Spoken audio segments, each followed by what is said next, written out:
Hello guys and welcome back to another video.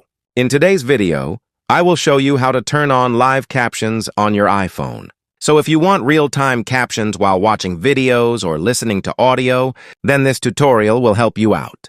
Without wasting any time, let's get started. First of all, open the Settings app on your iPhone. Once you are inside Settings, scroll all the way down until you find Accessibility and tap on it. You can also use the search bar at the top and simply type Accessibility to find it quickly. After opening Accessibility, scroll down until you see the option called Live Captions. Tap on it, and you will land on the Live Captions settings page.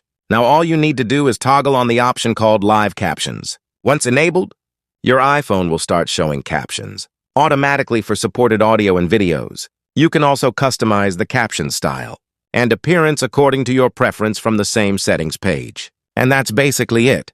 This is how you can easily turn on live captions on your iPhone. If this video helped you, make sure to leave a like and subscribe to the channel for more iPhone tips and tutorials. Thanks for watching, and I'll see you in the next video.